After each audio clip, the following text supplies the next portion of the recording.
ابھی بہت سے لوگ کہہ رہے ہیں کہ رمضان میں ہم دعائیں مانگیں گے اور یہ وائرس بھاگ جائے گا. اللہ کرے بھاگ جائے, دعاؤں سے بڑے کام ہوتے ہیں, لیکن دعاؤں سے کام اس وقت ہوتے ہیں جب آپ اپنی طرف سے احتیاطی تدابیر مکمل اختیار کریں. یہ خوب ذہن میں رکھ لیں, ورنہ رمضان میں بخشش بھی نہیں ہوتی. یہ جو لوگوں نے بتایا ہے نا کہ رمضان میں ہر ایک بخشا جاتا ہے اور لیلۃ القدر میں ہر ایک کی بخشش ہو جاتی ہے, نہیں ہوتی, یہ غلط ہے. لیلۃ القدر میں ان کی بخشش ہوتی ہے جو گناہوں سے توبہ کریں, کیونکہ گناہ کی وجہ سے انسان جہنم میں جاتا ہے.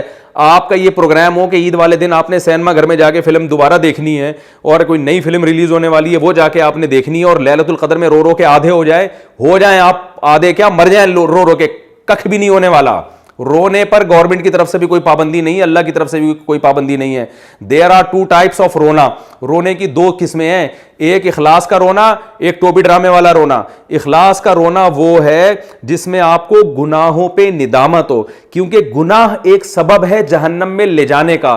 تو جہنم سے بچنے کا جو سبب اختیار کرنا, جیسے دنیاوی چیزوں کے اسباب اختیار کرنے پڑتے ہیں نا, پیٹ بھرنے کے لیے کھانا کھانا پڑے گا. رمضان میں لیلۃ القدر میں پوری رات آپ روتے رہیں اللہ میرا پیٹ بھر دے, خدا کی قسم نہیں بھرے گا پیٹ آپ کا. آپ عشاء کے بعد مصلی پہ بیٹھے لیلۃ القدر میں کہ اللہ میں نہ روٹی ہے میرے پاس نہ میں کماؤں گا, تو میرا پیٹ بھر دے, اور عشاء سے لے کے فجر تک لیلۃ القدر میں آپ دعا مانگتے رہیں. صبح ککھ بھی نہیں پیٹ بھرا ہوا ہوگا آپ کا, اور پیٹ جو ہے نا کمر سے چپک گیا ہو گیا.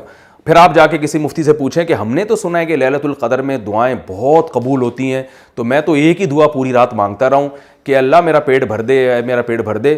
تو کسی ماہر مفتی کے پاس, عالم کے پاس جائیں گے تو وہ کہے گا بھائی تو نے دعا پہ اتنا زور لگایا تو روٹی کہ تو نے اسباب اختیار کیا تندور سے جا کے روٹی خریدی؟ وہ کہے گا نہیں خریدی. کہے گا تو 6 لیلۃ القدر اور تجھے مل جائیں گی نا, تو مانگتا رہے, مر جائے گا تو بھوک سے. جب تو ہوٹل سے جا کے روٹی نہیں خرید کے کھائے گا تو پیٹ کیسے بھرے گا تیرا؟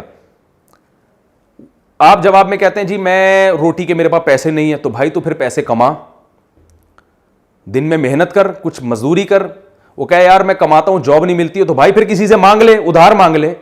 نہ تو کم بخت ادھار مانگنے کے لیے تیار ہے کسی سے, نہ تو جاب کرنے کے لیے تیار ہے, نہ تو روٹی تندور سے جا کے خریدنے کے لیے تیار ہے. روٹی سامنے آ جاتی ہے تو اس کو پیٹ میں اتارنے کے لیے تیار نہیں ہے, اور تو کہہ رہا ہے کہ میں لیلۃ القدر کی رات کو رو رو کے دعائیں مانگوں گا.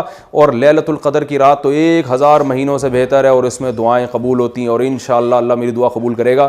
تو اس کا مطلب کیا ہوا کہ آپ حدیثوں کو غلط جگہ فٹ کر رہے ہو, آپ لیلۃ القدر کی دعاؤں کا مذاق اڑا رہے ہو آپ. تو میرے بھائی یہی ہماری قوم کے ساتھ ہو رہا ہے. کاش میں اپنی بات کسی طرح سمجھا پاؤں. ہماری قوم توکل کو غلط ڈیفائن کر رہی ہے, مسلمان پٹ رہے ہیں پوری دنیا میں.